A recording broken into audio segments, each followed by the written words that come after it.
সংসার চালানোই দায়, গরিবের ঘরে নুন আনতে পান্তা ফুরাই। কি করবি, একটা ছেলেতেই জালি পুলিশ মাত করে দিল। মা, ও মা, খেতে দাও। এলেন তোমার আদরের রাজপুত্র।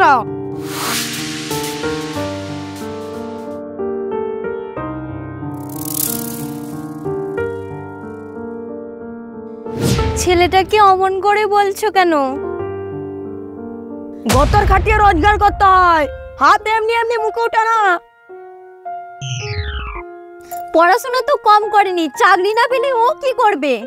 সব সময় খালি কোটা দিয়ে যাবে, কোটা দিয়ে যাবে। মোটা টাকার বিনিময়ে বেসরকারি কলেজে ডাক্তার কিংবা ইঞ্জিনিয়ারিং পড়াতে পেরেছো তুমি? পারোনি। থামতা, তোর শরীরে পড়তো হরিগাছের ছেলে রবি মোল্লার মেয়ে, ওর তো বেশ ভালোই সরকারি চাকরি জুটিয়ে নিল। আর তুই কোঠার যাতা বলে সাধারণ কোনো বাড়তি সুবিধা নেই, সেটা কি তুমি জানো না? আরে বাবা, কমসে কম তো ছেলে পড়াতে পারি। পড়াচ্ছিলাম তো, আজকে টিউশনে ওই ফ্রি কন্ট্রোলের চালের মতো। ধারবাকে খোতেন সারার জন্য বাড়তি লোক রাখার সামর্থ্য কোথায়? তার চেয়ে বরং কিছু টাকা দাও, সাইকেল নিয়ে চপ বেঙ্গি ঘুগনির ব্যবসা করো। ওর দ্বারা কিচ্ছুটি হবে না। কই, মোটা টাকার অভাবে ওই চাকরি ফর্মগুলো ফিল আপ করতে পারছি না, তার বেলাতে কিছু বলো না? আরে সরকারি কথা নয়, বাদ দিলাম, বেসরকারি তো আছে। বেসরকারি কাজের ক্ষেত্রে যোগাযোগ চাই, না হলে ওই নোটের খেলা। সবই বুঝেছি বাবা, কিন্তু কি করব বল, এই গরিবের ঘরে দিন আনা দিন খাওয়া। এসব শুনে আর আমার বাঁচতে ইচ্ছে করে না। এই নে ব্রোকার দে। এই নে ধর, হতাশ না হয়ে বরঞ্চ ঘুরে দাঁড়া, একদিন মুকেশ আম্বানিও হয়ে যেতে পারি। এই টাকাই জীবনের সব। শিক্ষা পথে পথে ঘুরে বেড়ায়, আর এই নোট লোককে তামাশা দেখায়।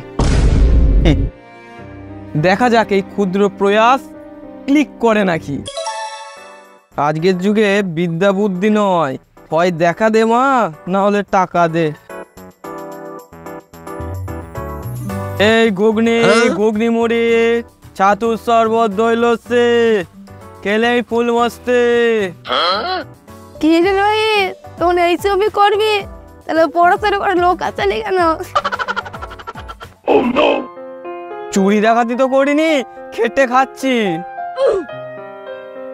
জানতে ছাপি নাই, এত বড় দামরা ছেলে হয়ে বাবার হোটেলে মারছিস। কাকা ঘুগনি খাবে?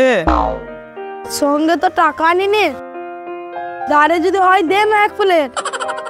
ধার কি করে দেব? সকাল থেকে কোনো বই নেই, হয়নি। আর হবে না, তার থেকে বড় আমার সঙ্গে জোন খাটবি চো। ধুর, সকাল থেকে কোনো খদ্দেরই নেই। এখন প্রতিটা মোড়ে মোড়ে ব্যবসা, এ লাইনে টিকে থাকাই দুরাশা। ওইসব করে কোনো লাভ নেই হে, আমার সঙ্গে চ, এমন যোগাযোগ করিয়ে দেবো চার ফেললেই মাছ উঠবে। তার মানে সরকারি চাকরি জীবনের হিল্লে হয়ে যাবে। মাইরি? অনেক টাকার দরকার। অবশ্য তোদের ওই রাস্তা ধারে ওই জমিটা রয়েছে, ওটা আমি বিয়ে দেবো না। তাহলে চাকরিও হবে না। আগে যোগাযোগটা তো করিয়ে দাও। তাহলে চটপট ঝাঁপ বন্ধ কর। এসব আমার দ্বারা হবে না।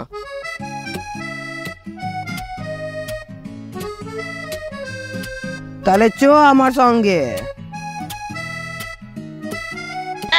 খবর কি দাস বাবু? গরিবের এই বিজ্ঞান স্টুডেন্টটাকে যদি একটা সরকারি চাকরি দেখে দেন। যা বলেছো বলেছো, চাকরির কথা আর বলো না। পেছনে ইডি সিবিআই লাগিয়ে দেবে। একটু দয়া করুন। হবে না, তোমাদের জন্য জেলে যাব নাকি? দেখুন না, মাঝে লাগবে দেয়া যাবে। তোমার গায়ে কতটা দুধ দেবে? কত লাগবে? এক থাবা 5 লাখ। টাকা দিয়ে যদি চাকরি কিনে যায়, তাহলে আর শিক্ষার কি লাভ? ওর মতন ছেলে অলিতে গড়াগড়ি খাচ্ছে। বাদ দিন তোর কথা, আপনি ঠিক মাল পেয়ে যাবেন। তোমাদের গাছ হয়ে যাবে। সে আর বলতে হবে না।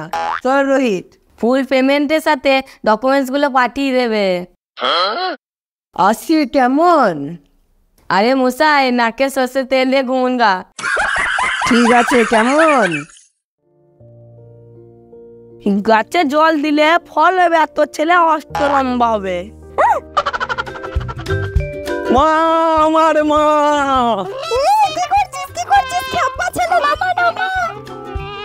কি হলো বলবি তো? চাকরি প্রায় বাঁধেই ফেলেছি, শুধুমাত্র কি? 5 লাখ টাকার দাম। আমাদের মতন গরিব মানুষের এত টাকা জোগাড় করা মুখের কথা? এই রাস্তার ধারে জমিটা খদ্দের পেয়ে গেছি, ওটা বিক্রি করলে তো।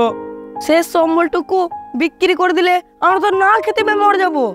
চাকরিটি না হলে আমিও আমার প্রাণ বিসর্জন দিয়ে দেবো। স্যার দাও না গো, ও চাকরিটা পেলে আমরাই তো ওর টাকায় সুখে খেতে পাবো। কথাটা ভেবে বলছিস তো? আমাদের তো সবেমাত্র একটাই ছেলে। কিন্তু এত তাড়াতাড়ি জমির খদ্দেরটা কোথায় পাবো? আমি রেডি রেডি রেডি। টাকা এনেছেন তো? আমার একদম পাক্কা কাজ। এই দেখেন টাকা, আর এই দেখেন উইল। ড্যাডিকে দিয়ে একটু সইটা করিয়ে নেবেন। টাকাগুলো গুনবেন নাকি? না না থাক, দিতে যখন হবে তার থেকে বরং আমি আপনাকে আমার ডকুমেন্টসগুলো নিয়ে আসি। গাছে কাঁঠাল আর গোপের তেল দেওয়াই হবে বলে দিল। ঠাকুরপো দেখো, আমরা যেন না প্রতারণার শিকার হই। কি যে বলো। এই নিন ডকুমেন্টসগুলো। এই ডকুমেন্টসগুলো আর টাকাগুলো ভালোভাবে স্যারের কাছে পৌঁছে দেবেন। সে আবার বলতে। এ নাও উইলটা ধরো, সময়ের মতো বাবার কাছে সইটা করিয়ে নিও। আমি ঠিক লোক পাঠিয়ে নিয়ে নেব। কিছু বলছো? কথার দাম রেখো কাকা, যদি চাকরিটা আমার না হয় আমরা সবাই পথে বসে যাব। দূর খ্যাপা, তোদের সুদিন আর এলো বলে। চাকরি হলে গোটা পাড়ায় মিষ্টি বিলাবো প্রাণ খুলে। দেখ না, হ্যাঁ আমার দেখ না লিস্টে আমার নামটা আছে নাকি। দাঁড়া রে বাবু, আমি একবার আমার রেজিস্ট্রেশন নাম্বারটা মেলাই। আরে এই তো আমার রেজিস্ট্রেশন নাম্বারটা, শেষে 20। চাকরির ইন্টারভিউ পরীক্ষায় পাস করে গেছি। ভালো ভালো ভালো। এবার আমারটা মিলিয়ে দেখ না একবার। তোর নামটা তো খুঁজেই পাচ্ছি না। না রে, সত্যি তোর নাম্বার নেই। আমার সব গেল। ইজ্জিতা মা, তুই তো প্রায় চাকরি বাঁধিয়ে ফেলেছিস। হ্যাঁ বাবা।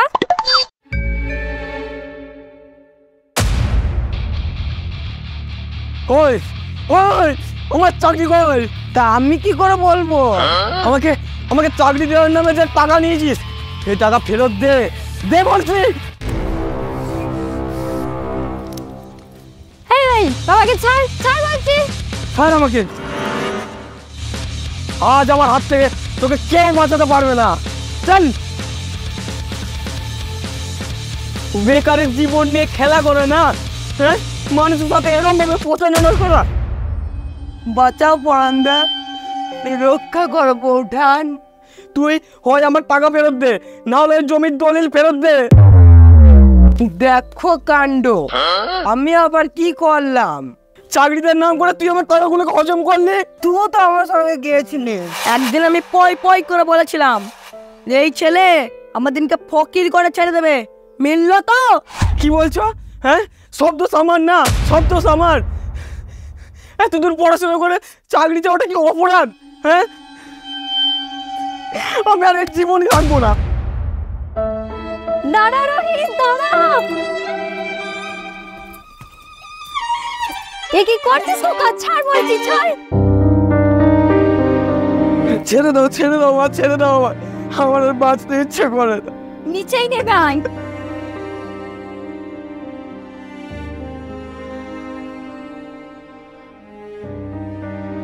কিছু চিন্তা করিস না রে খোকা, জন কেটি হোক আর ভিক্ষা করি হোক ঠিক চালিয়ে দেবো।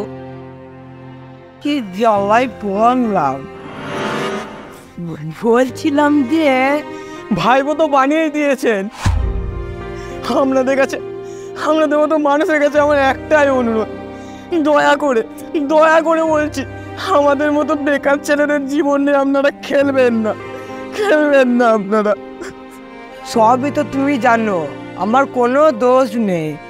এই দেখো আমার হাত তোলা। সততা, বিবেক, মনুষ্যত্বকে জাগিয়ে তোমরা কান পেতে শোনো এই বেকারদের বুক ফাটা আর্তনাদ। পরকে আপন ভেবে অনুভব করো এই বেকারের জ্বালা।